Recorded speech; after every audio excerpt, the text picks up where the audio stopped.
नमस्कार। अक्सर हमारे मन में एक गहरा सवाल उठता है ना? जो सदियों से पूछा जा रहा है। अगर सचमुच ईश्वर की इच्छा के बिना एक पत्ता भी नहीं हिलता, तो फिर इस दुनिया में इतने बुरे काम, इतना अन्याय, ये सब क्यों होता है? क्या वो भी उसी सर्वशक्तिमान की मर्जी से हो रहा है? ये सवाल सिर्फ जिज्ञासा नहीं जगाता, बल्कि कभी-कभी मन को बहुत बेचैन भी कर देता है। आज हम इसी इसी मुश्किल पहेली को थोड़ा समझने की कोशिश करेंगे। हमारे पास कुछ स्रोत हैं पुराणों और वेदांत दर्शन से जो इस विषय पर रोशनी डालते हैं। हाँ, तो ये प्राचीन ग्रंथ में ईश्वर की सर्वव्यापकता और जो हमें कर्म करने की आज़ादी मिली है, मतलब स्वतंत्र इच्छा, और दुनिया में जो बुरे कर्म दिखते हैं, इनके बीच का जो एक नाजुक सा संतुलन है, उसे समझने में शायद मदद करे। हमारा लक्ष्य बस इन्हीं विचारों को खंगालना है और एक स्पष्टता लाने की कोशिश करना है। तो चलिए इस गहरे विषय में उतरते हैं। तो सबसे पहले इसी बात को लेते हैं कि ईश्वर सर्वशक्तिमान है, सर्वकर्ता है, जैसा पुराण बार बार कहते हैं। इसका मतलब तो यही लगता है ना कि दुनिया में जो कुछ भी हो रहा है, अच्छा या बुरा, सब उन्हीं की इच्छा से हो रहा है। लेकिन अगर ऐसा है तो फिर अच्छे बुरे सब कर्मों की जिम्मेदारी वो भी उन्हीं की होनी चाहिए। ये बात थोड़ी थोड़ी उलझन वाली लगती है।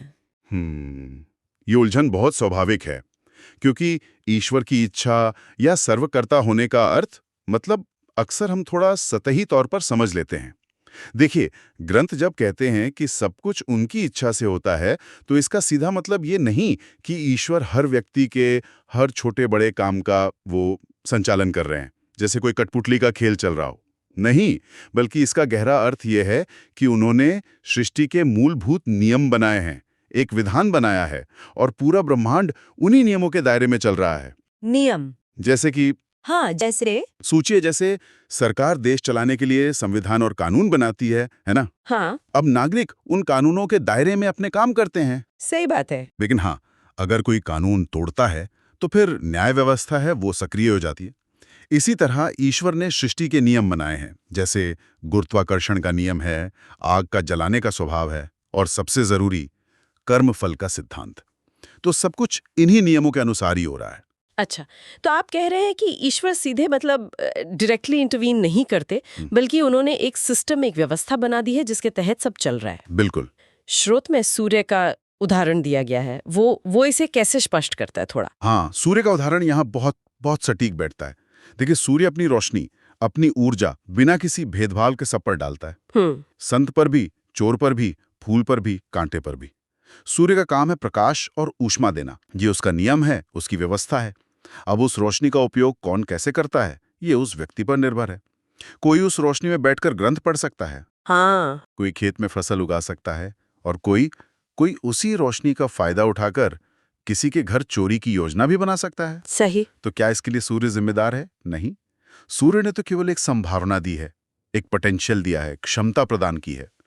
ईश्वर की भूमिका भी कुछ ऐसी समझनी चाहिए। उन्होंने हमें जीवन दिया, शक्तियां दी, ये संसार दिया। ये सब एक व्यवस्था के तहत है। अब उस व्यवस्था का उपयोग कैसे करना है, ये कर्म करने वाले पर निर्भर करता है। ये एक दिलचस्प नजरिया है कि ईश्वर व्यवस्था देते हैं, शक्ति देते हैं, लेकिन कर्म का चुनाव वो हमारा अपना। हाँ, यहीं पर वो स्वतंत्र इच्छा वाली बात आती है ना? क्या हमें वाकई वाकई चुनने की इतनी आजादी है? हमारे स्रोत में श्रीमद् भगवद गीता के 18वें अध्याय के 63वें श्लोक का जिक्र है। वो क्या कहता है इस बारे में? हाँ, हाँ। गीता का वो श्लोक इस विषय में आप कह सकते हैं कि एक मील का पत्थर है। भगवान कृष्ण अर्जुन से कहते हैं, इति ते ज्ञानमाख्यातम गुह्याद गुह्यतरम मया विमृश्ये तदशेषेन यथेच्छसि तथा कुरु। इसका अर्थ है, इस प्रकार मैंने तुम्हें ये गुह्य से भी गुह्यतर ज्ञान कह दिया है। अब तुम इस पर पूरी तरह से विचार करो, मनन करो, और फिर जैसा तुम चाहो वैसा करो। यहाँ जो ये है ना, यथेच्छसि तथा कुरु, जैसा चाहो वैसा करो, ये वाक्य सीधे तौर पर कर्म चुनने की स्वतंत्रता का एकदम स्पष्ट संकेत है। जैसा चाहो वैसा करो। बाप रे, ये तो बहुत बहुत बड़ी बात है। मतलब भगवान खुद कह रहे हैं कि ज्ञान देने के बाद चुनाव अर्जुन का है।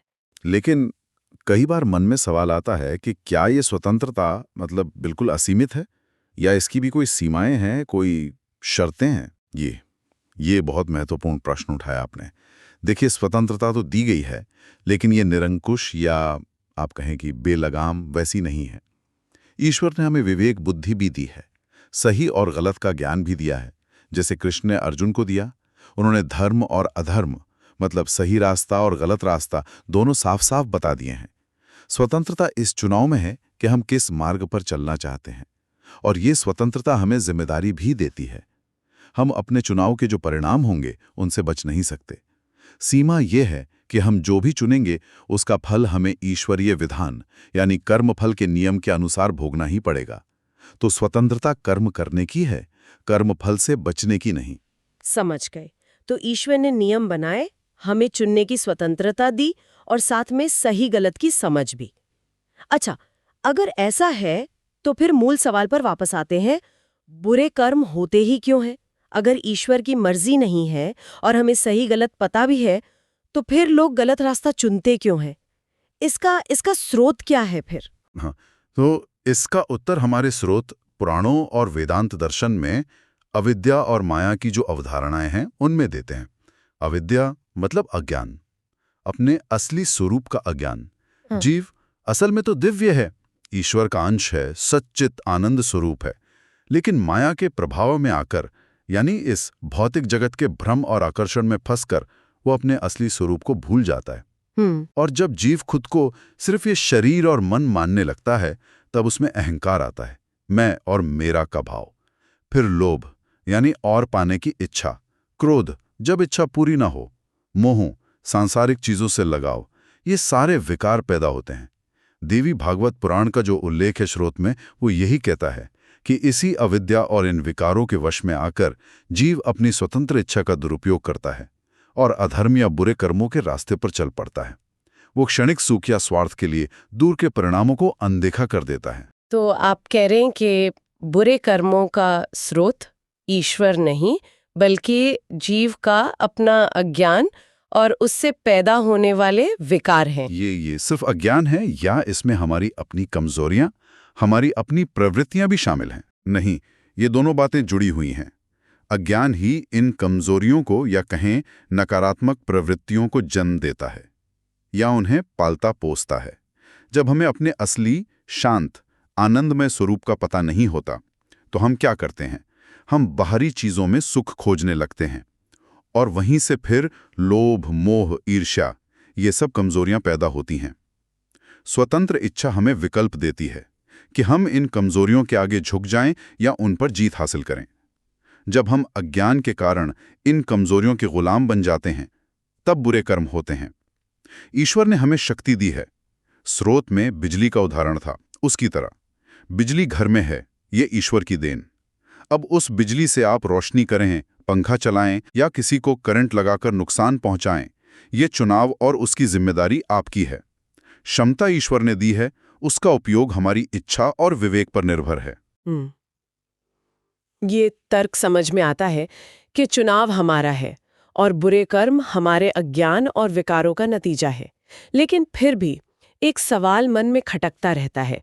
अगर ईश्वर सर्वशक्तिमान है, सर्वज्ञ है, उन्हें पता है कि कोई व्यक्ति अपनी स्वतंत्रता का गलत इस्तेमाल करके कुछ बहुत बुरा करने वाला है, मान लीजिए किसी की हत्या या कोई बड़ा धोखा या कोई भयानक अपराध, तो वे रोकते क्यों नहीं? वे हस्तक्षेप क्यों नहीं करते?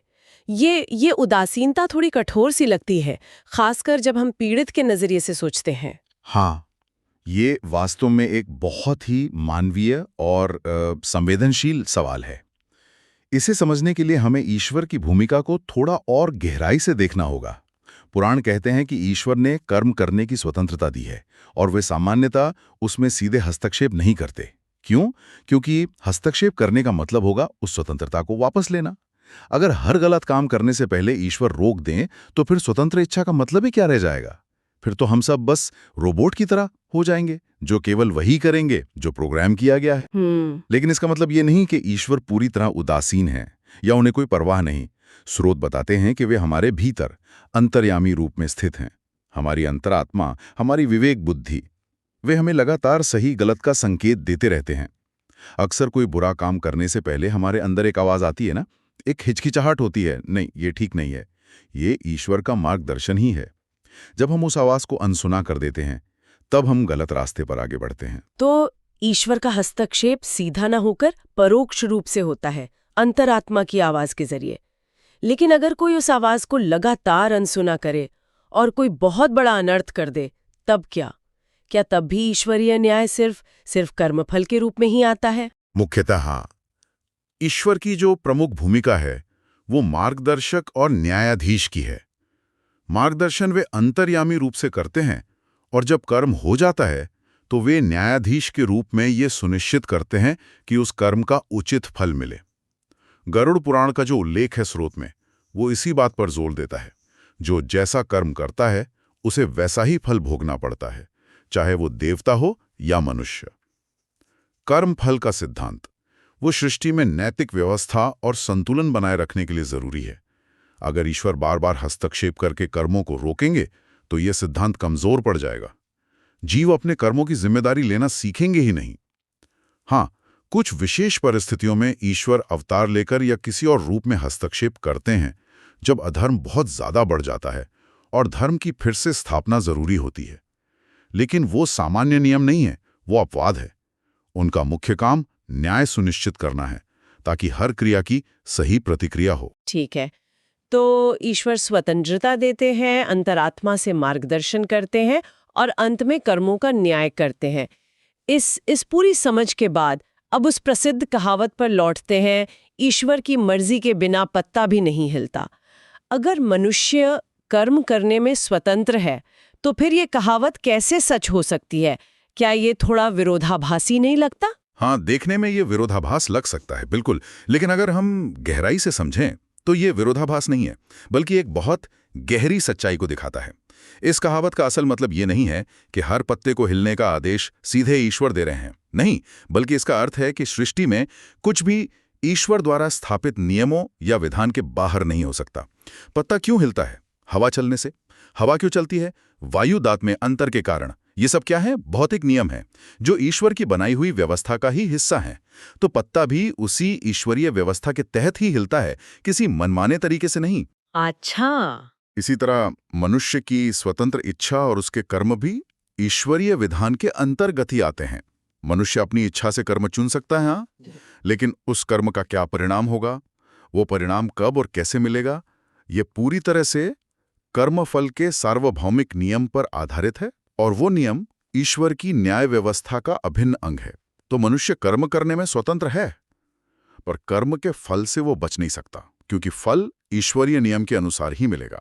इस अर्थ में सब कुछ ईश्वर की व्यवस्था या मर्जी, उनके स्थापित विधान के अर्थ में के अधीन ही है, हमारे कर्म भी और उनके फल भी। अच्छा, तो ये कहावत असल में हमारी स्वतंत्रता को नकार नहीं रही, बल्कि ये बता रही है कि हमारी स्वतंत्रता और हमारे कर्म भी एक बड़ी ईश्वरीय व्यवस्था के हिस्से के रूप में ही काम करते हैं। कर्म हमारा, पर उस कर्म का पंजीकरण और परिणाम वो ईश्वरीय प्रणाली के तहत। ये वाकई एक बहुत सूक्ष्म संतुलन है। बिल्कुल बिल्कुल, ये स्वतंत्रता और व्यवस्था के बीच का संतुलन है। आप स्वतंत्र हैं कि आप गाड़ी तेज चलाएं या धीरे, ये आपकी मर्जी। लेकिन अगर आप तेज चलाकर दुर्घटना करते हैं तो चोट लगना वो भौतिकी के नियम यानी ईश्वरीय व्यवस्था के तहत है, और अगर आप ट्रैफिक नियम तोड़ते हैं तो चालान कटना वो कानूनी व्यवस्था जो सामाजिक स्तर पर ईश्वरीय व्यवस्था का ही एक प्रतिबिंब है के तहत है। आप कर्म चुनने में स्वतंत्र थे, पर परिणाम व्यवस्था के अनुसार आया। ये पूरी चर्चा बहुत बहुत ज्ञानवर्धक रही। अगर हम इस पूरी बातचीत के जो मुख्य बिंदु हैं उन्हें समेटना चाहें तो क्या कहेंगे, सार क्या है? संक्षेप में कहें तो देखिए, पहला, ईश्वर सर्वशक्तिमान है, लेकिन वे हर कर्म को सीधे निर्देशित नहीं करते। उन्होंने सृष्टि के नियम बनाए हैं और सब कुछ उन्हीं नियमों के अधीन चलता है। उनकी मर्जी उनके बनाए विधान में दिखती है। दूसरा, मनुष्य को विचार करने और कर्म चुनने की स्वतंत्र इच्छा मिली है, वो धर्म या अधर्म का रास्ता चुन सकता है। तीसरा, बुरे कर्म ईश्वर की मर्जी से नहीं, बल्कि जीव के अपने अविद्या मतलब अज्ञान, अहंकार और दूसरे विकारों के कारण होते हैं, जब वो अपनी स्वतंत्र इच्छा का गलत इस्तेमाल करता है। चौथा, ईश्वर सीधे हस्तक्षेप करके बुरे कर्मों को आमतौर पर रोकते नहीं, क्योंकि ये स्वतंत्र इच्छा के सिद्धांत के खिलाफ होगा। वे अंतर्यामी रूप में मार्गदर्शन करते हैं और आखिर में कर्मों का न्याय करते हैं। और पांचवां, कर्मफल का सिद्धांत अटल है। कर्म मनुष्य का है, पर उसका फल ईश्वरीय न्याय व्यवस्था के तहत सुनिश्चित होता है। इसी अर्थ में ईश्वर की व्यवस्था के बाहर कुछ भी नहीं होता।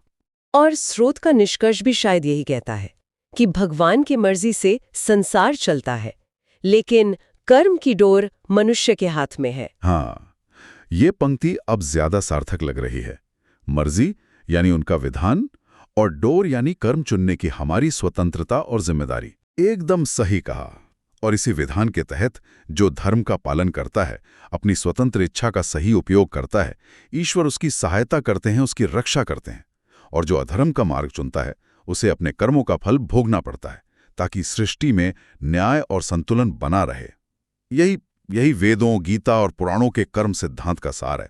और ये हमें निष्क्रिय भाग्यवादी होने के बजाय अपने कर्मों के प्रति सजग और जिम्मेदार बनने की प्रेरणा देता है। वाकई ये केवल हाँ या ना का जवाब नहीं है, बल्कि जीवन को देखने का एक गहरा नजरिया है जो स्वतंत्रता और जिम्मेदारी को एक साथ जोड़ता है। हाँ, और यह हमें सोचने के लिए एक और दिलचस्प सवाल की ओर ले जाता है, जिस पर शायद आगे कभी बात हो। क्या? आज हमने व्यक्तिगत कर्म और उसके फल की बात की, लेकिन हम अक्सर सामूहिक दुख या सुख भी देखते हैं, जैसे प्राकृतिक आपदाएं हैं, महामारियां हैं, या बड़े सामाजिक राजनीतिक परिवर्तन जो पूरे के पूरे समुदाय को प्रभावित करते हैं। इन्हें व्यक्तिगत स्वतंत्र इच्छा और कर्मफल के सिद्धांत से कैसे समझा जा सकता है? क्या यह सिर्फ बहुत सारे लोगों के व्यक्तिगत कर्मों का मिला-जुला परिणाम है, या इसमें सामूहिक कर्म या कोई और तत्व भी भूमिका निभाता है?